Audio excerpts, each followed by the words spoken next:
Like a wallet shade for your brain, this is the Normal Isn't Necessary podcast, brought to you in part by the Gumball Head Sobriety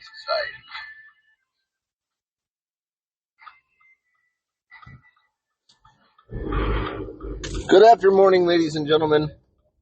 This is your host, Gumball Head, coming in with another Road Ramp podcast broadcast. Thanks for tuning in. Tried multiple times today to record this podcast, and it seems like I was met with intervention at every turn. Maybe it wasn't meant to be today. I expressed to my wife this morning, I didn't want to be here today. Just wasn't feeling it. Had a rough weekend with the kiddos, and it was okay until about lunchtime today, and then kind of hit another wall. And the end of the day was a certified letter in the mail, and it kind of took the wind right out of my sails. So forgive me if I'm not being super amped up and hyper on this one. Doesn't mean I have any less affinity for life or happiness. Just one more thing to add to that plate of dissatisfaction with intermittence. No worries, though. We'll turn it all around. Smile on my face. It's one of those things where it's environmental and situational and intervention, and it can't rain all the time, right? We work very hard to overcome those negatives in life, and here we are again. So, how's everybody doing? It's Monday. What a great weekend.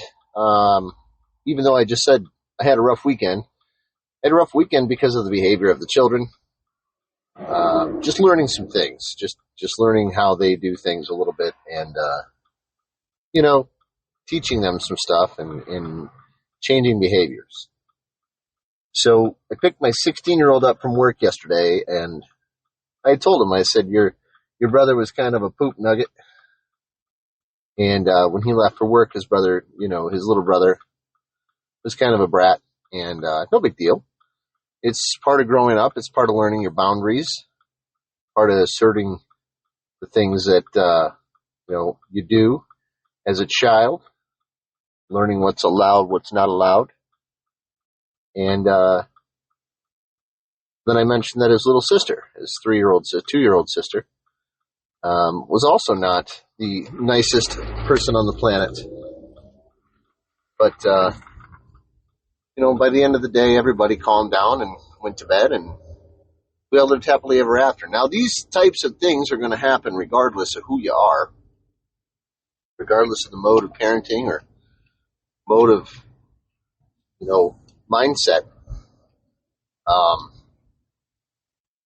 Those are things that we are all going to be faced with as parents and as brothers and sisters and stuff. And one of the things that he had asked me, he said, well, is it worth it? I said, well, what is what worth? Is what worth it? He said, having kids. And it really instilled a unique prompt into my mind. Are having children worth it? Well, yes. On one hand, yes. Absolutely. Having children are worth it. But in the olden days, prairie times, children were had to raise a farm. Children were had to pass down the family name. Children were had for purpose. And now it's accidentally on purpose. Now, some people have children because they think that it's going to make them full and vibrant and full of life. And, they want to have children just to be a parent and just to, have that. And some people have kids, on accident. And, it's what you make of it. But on the other side of things, it really spawned conversation inside my head about, is it worth it? The financial investment having children, the intellectual and mental aspect of having children. If we look at this as a task, no. If we look at this as a joy of life, yes. So it really depends on how you look at things. It's not black and white. I have a brother, I have a sister, yada, yada, yada. It's not like that. But it is one of those things where he had inquired as whether or not it's worth it. So, yes, it's worth it from the heart. It's not worth it from the financial regard, especially in this day and age when the economy is such a head-scratching situation as it is. And speaking of head-scratching situations, it's, certified letter was another one of those scare tactics that we received. Interference, if you will. I like that word because it is environmental. Now, with the raising of the children, we're never going to know how good of parents we are or how good the child is until they grow up and they're on their own and make their own decisions and choices. It's not like right out of the chute, I'm going to be a good mom, I'm going to be a good dad. You got to make mistakes. You got to learn. Number 6, we got it pretty well figured out. Number 4, we might have struggled a little bit still. But that's one of those things. And my wife and I are two completely different people. Two completely different parents. Firm but fair, empathetic, loving, and caring. I've said it before. Now, I'm not assertive. I don't assert dominance when it comes to my kids. I don't strike my kids. I don't spank them. I don't do any of that. I don't need to. Not that there was ever a threat in the first place. Just understanding that when dad's home, he means business. When mom's home, she means business too, but she'll get around to it. I'm not saying that that's bad parenting either. We let a lot of things slide that we shouldn't. And we correct that behavior a lot of times when we don't need to, and vice versa. We don't correct behavior sometimes when we need to. That's not just us, it's every parent on the planet. Parenting is not simple. It's more complicated than having a job. It's more complicated than lucrativity. It's more complicated than being an entrepreneur or a business owner or a bar owner or a manager or a sales associate. It's more complicated than all of that. Because children are one thing. You can't quit your children. You can't leave your children behind. You can, but don't. That's how we end up with a, unhomed child problem in this world. Adoption, and there's still a lot of kids out there that go unadopted. There's just so many variables that come to raising kids and having kids and asserting the ability to be a good parent. And I've mulled this over throughout the entire day, coming up with different ideas, different concepts, different solutions to different problems. And the biggest one, I kept coming back to Call of Duty video game. And I'm going to take this opportunity to kind of talk about that. The Call of Duty video game, currently being made by Infinity Ward and Activision. I'm not promoting it, by the way. I'm not a paid promotion. But I started to kind of equate the way that I look at the video game to the way I look at life. And the only reason I did was because I took at my life and I was like, what can correspond? What can correlate to this? To where I can make it easy to understand. The first correlation is this. The Call of Duty video game, you buy the game, the base game, and you get the game. And you put the game into your console or you download it. And you immediately have to do updates. You immediately have to change the brain of the game in order to accommodate the other parts of the brain that have been incorporated. Same thing with parenting. But you need to update it. Now, if you look at it in pregnancy, it's all preparation. It's all getting ready. It's like pre-ordering a video game. And then it's like, all right, we're a week away from our due date. We're a week away from the game release. We go through our video game systems and we clear out the memory to make sure that we have enough memory. We go in, we check, see how much memory is necessary. We delete the games in our video game system that we no longer play, the photos, the memory that is attached to the other games that we don't play anymore. Then we get everything prepared.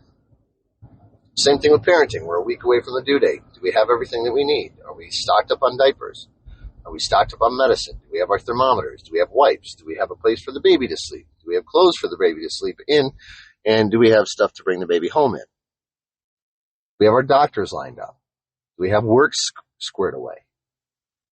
Then once we get the video game or have the baby, it's time to download, install the game, and you immediately have to update that game.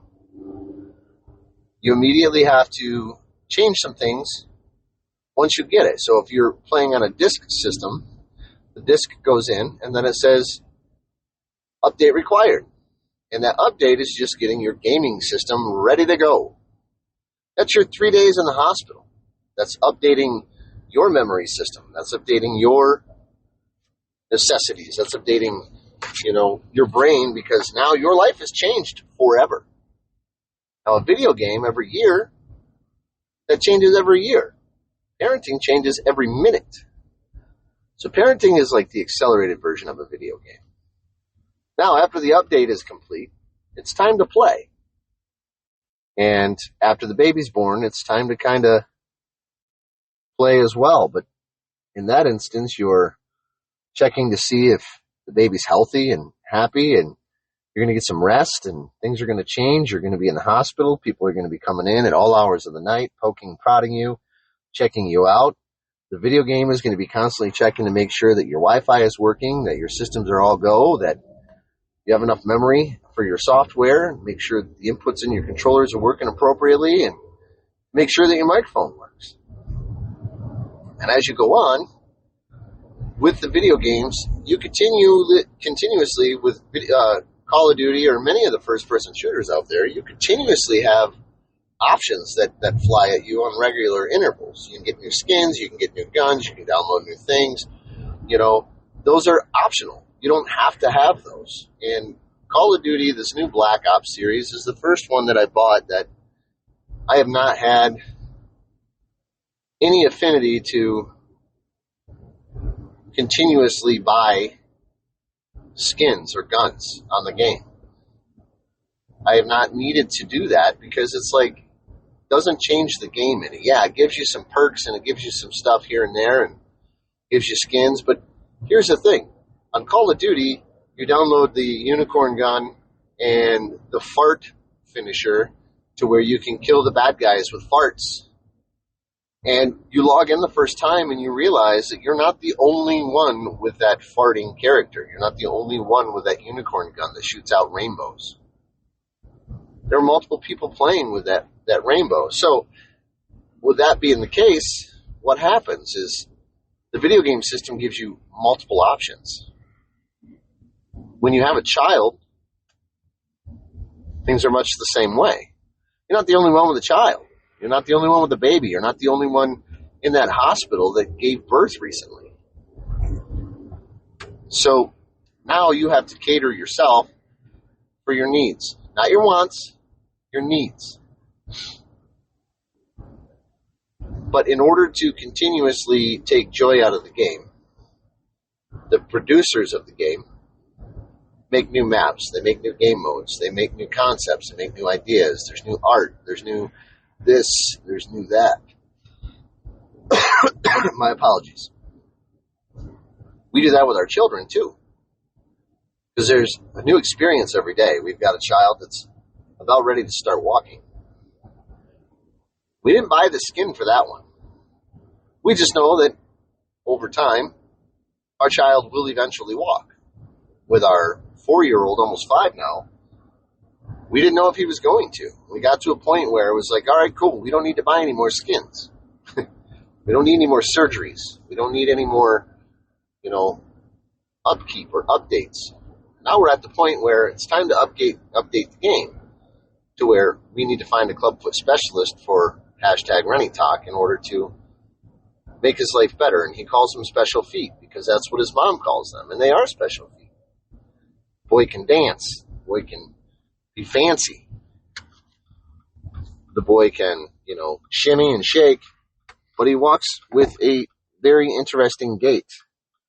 But on the video games, you have that choice. You can choose whether or not you update or upgrade your game. Now, I know that this may seem very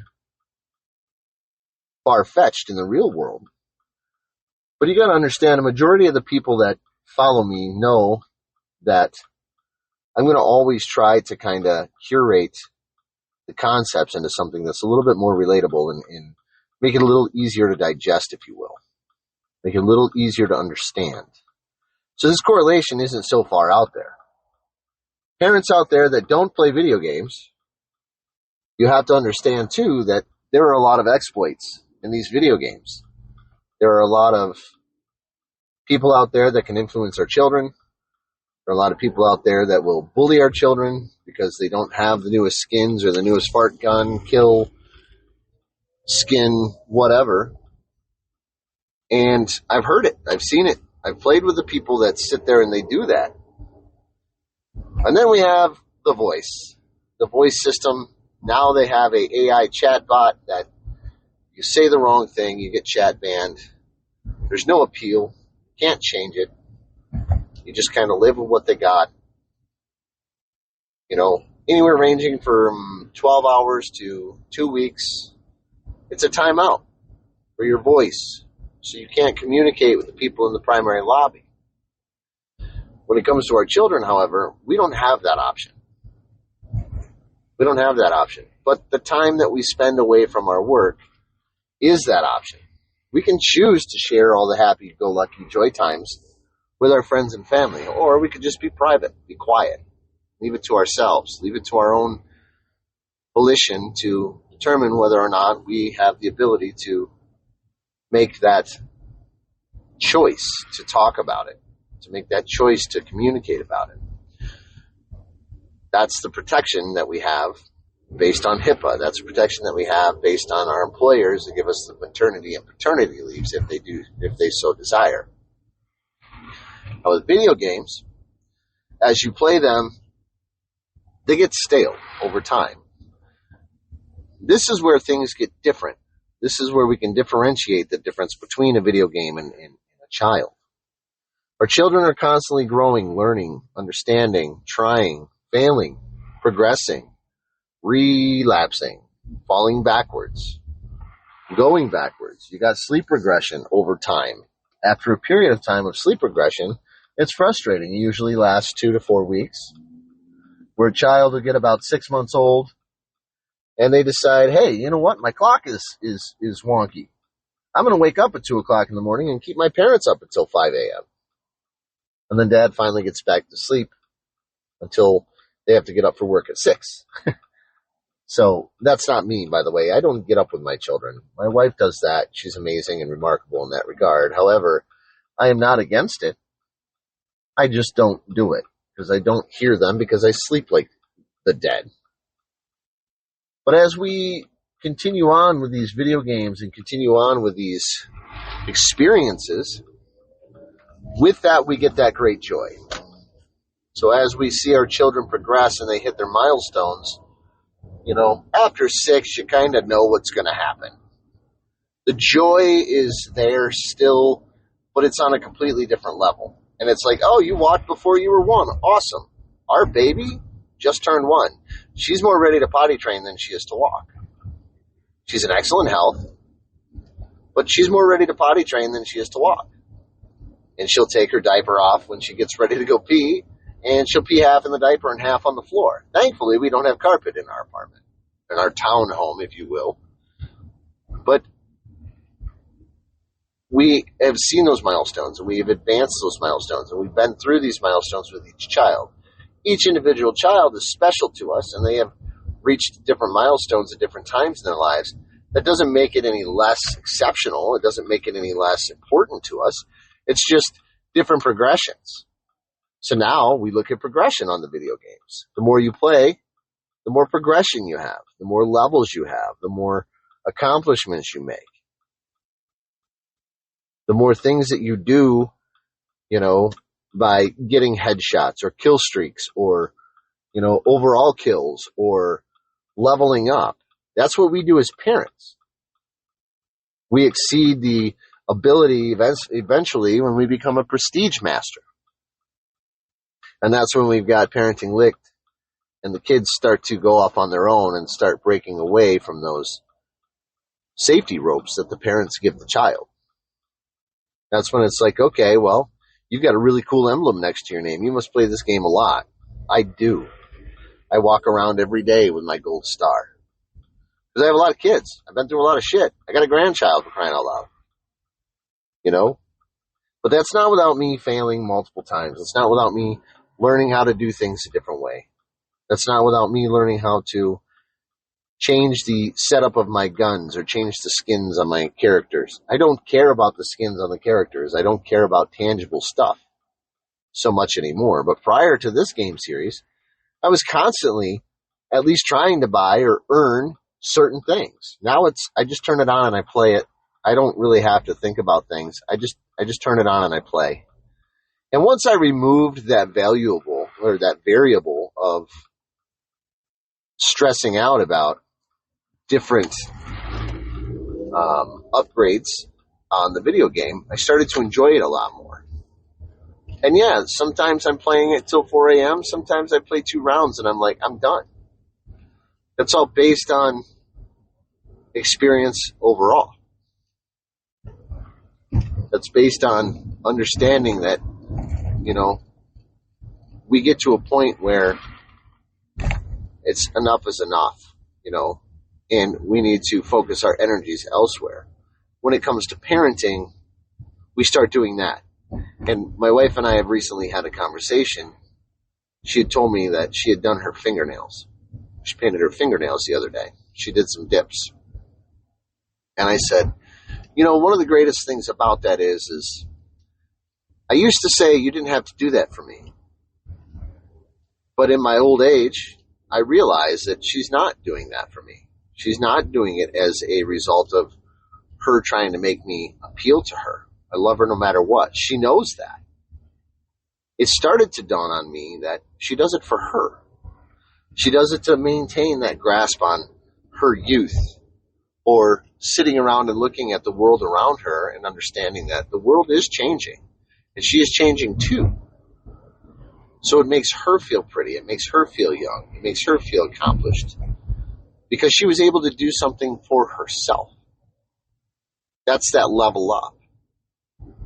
You get to that certain level in the video game where you get to choose whether or not you advance to the next round and start completely over, or you just continue on with the way things used to be, the way that you're familiar with. And as we grow, we start to understand that outside influence and that interference that comes from other people no longer affects us in such a way that it manipulates us. We start to understand that the love that we receive from those that surround us is more incremental than it is necessity. We start to understand that sometimes we do outgrow relationships and we start to outgrow friendships. That's why the divorce rate is so high in America. Not only that, but it's simple to get divorced. If you have children, the hardest part about it is you got to wait 6 months.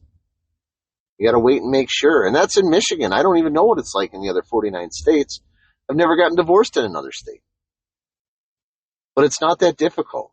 People are what make it difficult. That's the same thing with the video games. If you listen to the other people and you're trying to aspire to that social aspect of things, those people are making that difficult for us to enjoy the game because we're so focused on having that color of gun or that outfit for our character.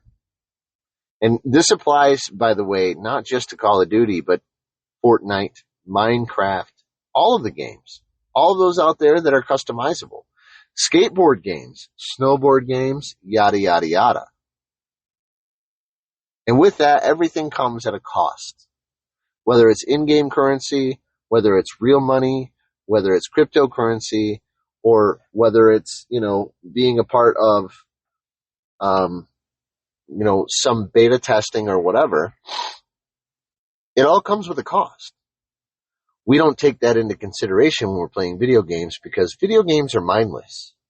You turn them on, you play them, you turn them off. But take a video game away from a 14-year-old gamer.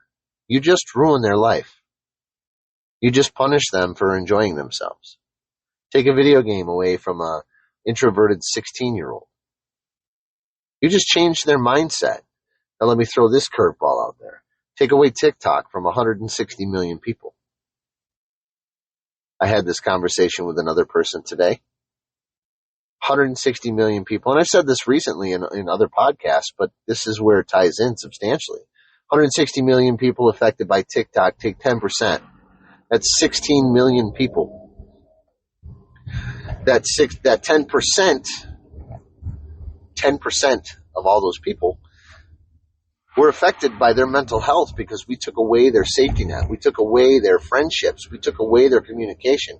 We took away what they have become comfortable with in order to further their lives because they feel comfortable in these chat rooms, or they feel comfortable talking to that one person on social media because that person makes them feel good.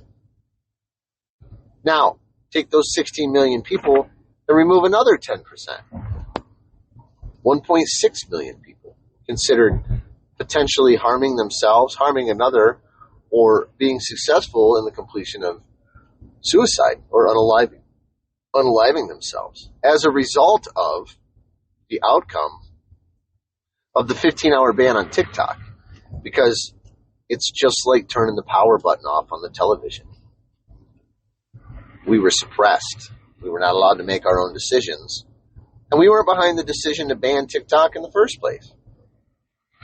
We didn't have the permission from our parents to continue to grow. We didn't have permission from our proverbial parents, the government, to continue doing what we enjoy. That's domestic violence. That's domestic terrorism. That's governmental terrorism, governmental violence. Was it that big a deal? No, really, it wasn't. To you or to me. But to those 1.6 million people that contemplated suicide as a result. And these statistics are not 100% accurate, but they are understandable because we just took the percentages of everything and just kind of broke them down. I'm saying figuratively, if these percentages were in place at that time, these are the numbers that would outcome of that, just to show the substantiation of the impact of social media and what TikTok did and what everybody else underwent during that time. What about the other 146 or 144 million people out there that were affected? They were pissed. Okay? Even if half of them weren't mad, that's still 70 million people that just could give two shits less of those people that had TikTok accounts at the time of the ban. And even if half of them did not return, that's 35 million, 36, 37 million people that didn't come back out of 160. That number doesn't matter because TikTok is still making money. The video game companies are still making money. Meanwhile, we're still trying to raise our children. My wife does recipes. She does product reviews. So what did she do? She took that to a different avenue, to a different venue. And she still put out that content elsewhere. Did she have the feedback? No. Did she have the interactivity that she was used to? No. Did she have what she was familiar with? No. But it was temporary. Same thing with playing that video game. Season 2 just came out on Thursday for Black Ops 6. A couple brand new maps, a couple new game modes. All the while they were producing these costumes for the characters based on Squid Game, the TV show, the Squid Game series. And producing, the funny haha influence that Fortnite brought out. So they continued to do this throughout that period of time. Kids don't have that influence on financial decisions when it comes down to it because they're not putting in on it. We have to make sure that we raise our children and take care of our children in a regard that's going to enforce positive growth, turn them into positive people in the future. Those video games are curating the same thing, but those video games are curating artificial confidence in our children to instill their ability to make those decisions, but there is no consequence to their decisions when they spend $20 on mom and dad's credit card, unless mom and dad get mad. And why do mom and dad get mad when you spend $20 on their credit card? Well, now we're paying interest on that credit card at anywhere from 1.6 to 24% on that credit card. And if you have a high credit card limit or a high credit card debt, that $20 doesn't seem like much until you add it to the other thousands of dollars that you have in credit. And now you're paying interest on that $20 plus the $5,000 credit card bill that you already have.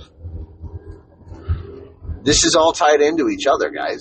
This is all a part of the world that surrounds us. And these are things that we take for granted, and we don't really understand what triggers us, what causes those issues and that pain. When I spoke to somebody on the phone today, I said, I didn't realize I had a debt with you. I apologize. If I'd have known this a while back, I would have gotten this taken care of sooner. I wasn't blowing smoke. I was being honest and transparent with them in the fact that I didn't know I had to owe, or that I owed somebody money. So what do? I set it up to where I can take care of that over time, of course, a period of time, taking care of business, handling my situations, because I don't have any other choice. If I don't give you the money, you're still going to take it. Our children are the same way. If we don't give them the cookie, they're still going to take it. So we start to negotiate with our children in order to create a successful or satisfactory outcome for ourselves as adults. Is it power and control? It depends on where you stop or where you put that level of assertion. What are you trying to accomplish out of the thing? Are you trying to teach the child something, or are you just trying to get what you need to fulfill your day right now? Because when we come home from work and we get upset with our kids for being loud and crazy, was it the fact that they were loud and crazy, or was it the fact that you had a shitty day at work and you just want to sit down and take your shoes off and rub your forehead? Is it valuable? Is it worth it?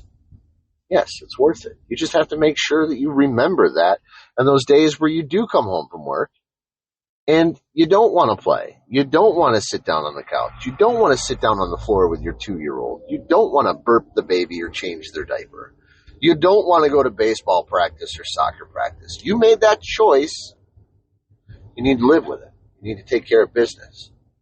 Don't hinder a child's growth because you don't want to do these things. You just have to do them because you made the choice to have the child.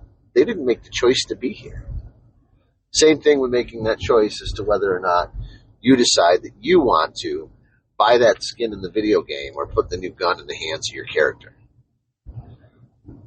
It's crazy how much we can look at something and equate it to something else. We don't all have the ability to do that, but the possibility is there. Sometimes we need to hear it. Sometimes we need to see it. Sometimes people like me need to express that to your brain so that it makes sense, because we don't realize that it makes sense because we're too focused on that end goal. Why are we going to work so hard throughout our entire lives just to end up with nothing in the end?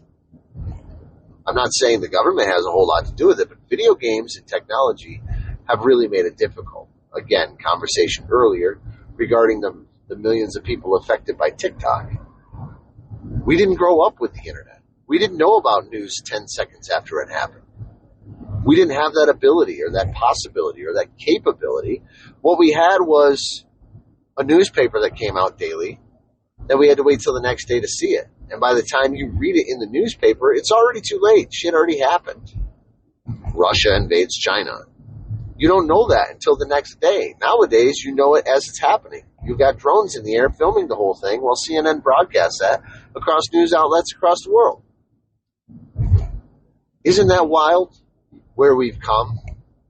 I saw another situation in I saw it on I don't know if it was a Reddit thread or what, but they were talking about the IR receivers and the hockey pucks in the NHL. It won't be long, and there won't be people standing behind the cameras anymore because everything is going to be followed in the hockey pucks with the IRs with the cameras.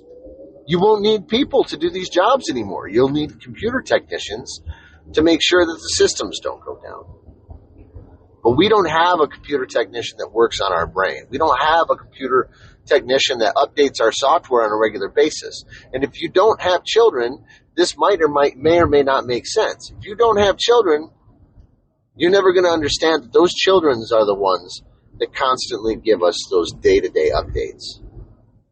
If you take from them the fulfillment of a child, then you will benefit from it. If you take away some of the best conversations I've ever had are with a 3-year-old.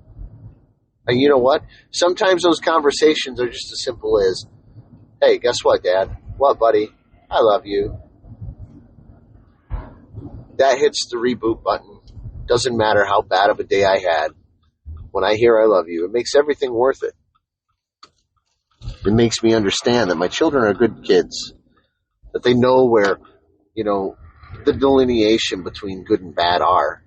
And them, even after being angry and upset and mad and yelling at them, and them to be able to say to me, I love you, really hits home.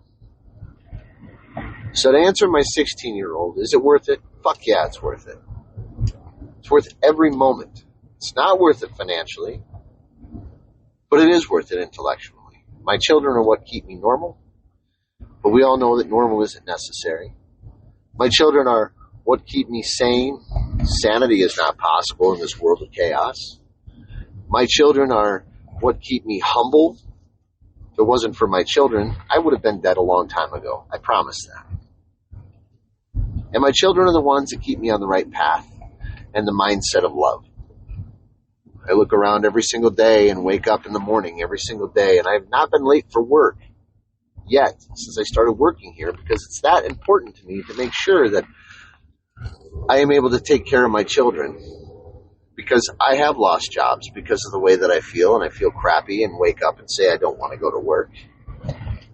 But it's not necessarily I've got the shits or I've got the stomach bugs. Sometimes it's just upstairs, you're knocking on the door, but I got it locked.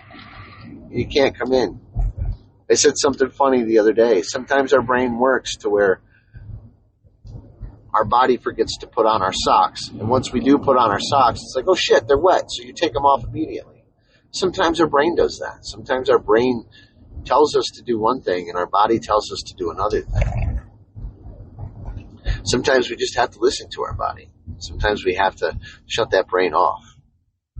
Last scenario today, I was talking to somebody about life in general. And the conversation that we had was a 30-year-old friend passed away recently, had been out drinking, slipped and smacked their head, and they died. And they had babies, children at home, small children. And I had said to this fella, here's something wild about that. So we get up at the end of a long day and we stretch. Once you hit a certain age in life, it's every time you get up. It's just kind of programmed. But we get up, we get ready to go upstairs, and we press the power button on the television. We shut it off. And we know damn well that tomorrow we can hit that button again and turn the TV back on. There are a lot of people out there that don't have that luxury. They don't have the ability to do that because after the off button goes on, they don't wake back up. Systems are shut down. They no longer have the ability to move on about their day. That's death. That's the end of the life cycle. If that doesn't help you count your lucky stars every single day when you wake up, and all the things, good, bad, or otherwise, that happen in your life, then you're living for the wrong reasons. Until our paths cross, stay strong, stay focused, stay sober. Much love. We'll see you guys soon.